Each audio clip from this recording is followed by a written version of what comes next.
بسم الله الرحمن الرحيم. السلام علیکم ورحمۃ اللہ وبرکاتہ.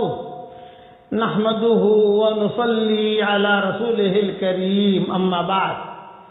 آج کا سبق سن لیجئے. آج کے سبق کی سرخی ہے آسمانی کتابیں رمضان المبارک میں نازل ہوئی ہیں. اب مضمون سنیے. عموماً اللہ جل شانہ کی تمام کتابیں اسی رمضان المبارک کے مہینے میں نازل ہوئی ہیں. چنانچہ قرآن پاک لوح محفوظ سے آسمان دنیا پر تمام کا تمام اسی مہینے میں نازل ہوا ہے، اور وہاں سے حسب موقع تھوڑا تھوڑا 23 سال کے عرصے میں نازل ہوا. اس کے علاوہ حضرت ابراہیم علیہ نبینا علیہ السلام کے صحیفے اسی مہینے کی 1 یا 3 تاریخ کو عطا ہوئے، اور حضرت داؤد علیہ السلام کو زبور 18 یا 12 رمضان کو ملی، اور حضرت موسیٰ علیہ السلام کو تورات 6 رمضان المبارک کو عطا ہوئی، اور حضرت عیسیٰ علیہ السلام کو انجیل 12 یا 13 رمضان المبارک کو ملی، جس سے معلوم ہوتا ہے کہ اس مہینے کو کلام الہی کے ساتھ خاص مناسبت ہے. اسی وجہ سے تلاوت کی کثرت اس مہینے میں منقول ہے، اور مشائخ کا معمول حضرت جبریل علیہ السلام ہر سال رمضان میں تمام قرآن شریف حضور صلی اللہ علیہ وسلم کو سناتے تھے.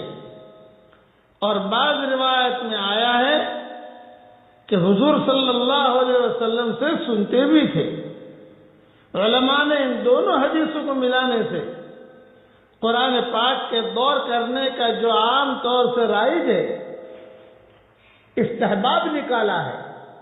بالجملہ تلاوت کا خاص اہتمام جتنا بھی ممکن ہو سکے کرے اور کیجیے، اور جو وقت تلاوت سے بچے اس کو بھی ضائع کرنا مناسب نہیں، کہ حضور صلی اللہ علیہ وسلم نے متوجہ فرمایا ہے کہ اس مہینے میں کلمہ طیبہ کی کثرت کرو، اور استغفار کثرت سے پڑھو، اور جنت کے حصول اور دوزخ سے بچنے کی دعائیں مانگو.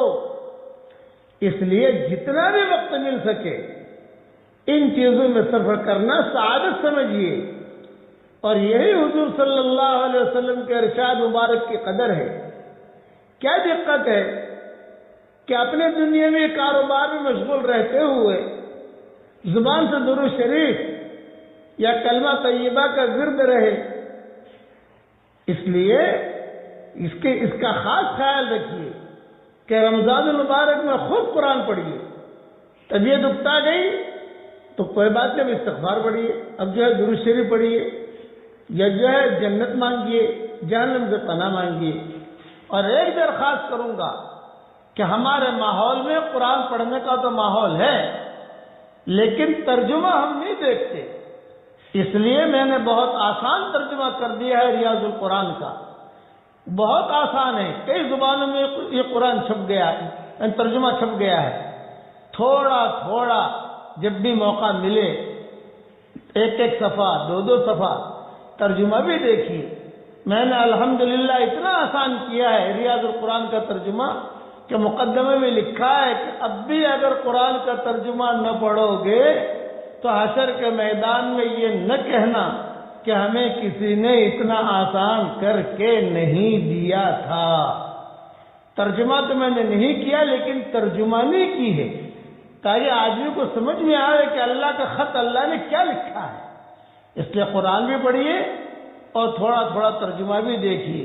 کئی زبانوں میں ہو گیا ہے، اور کئی جو اب تو واٹس ایپ پر بھی آ رہا ہے، وہ یوٹیوب پر بھی آ رہا ہے، پتہ نہیں کیا نام ہے مجھے تو پتہ نہیں، اینڈرائڈ پر بھی آ رہا ہے، آئی فون پر بھی آ رہا ہے. تھوڑا تھوڑا اس کو پڑھتے رہیے.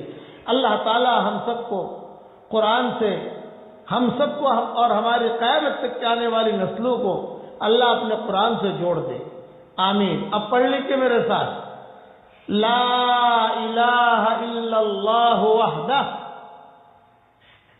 لا شریک لہ لہ الملک وَلَهُ الْحَمْدُ وَهُوَ عَلَى كُلِّ شَيْءٍ قَدِيرٌ۔ یہ کلمہ اللہ کو بہت پسند ہے، ہر نبی کی زبان سے کلمہ نکلا ہے، اور یہ کلمہ پڑھتے ہی آسمان کے دروازے کھل جاتے ہیں، اللہ تعالیٰ جھانک کر دیکھتے ہیں کہ کون پڑھ رہا ہے۔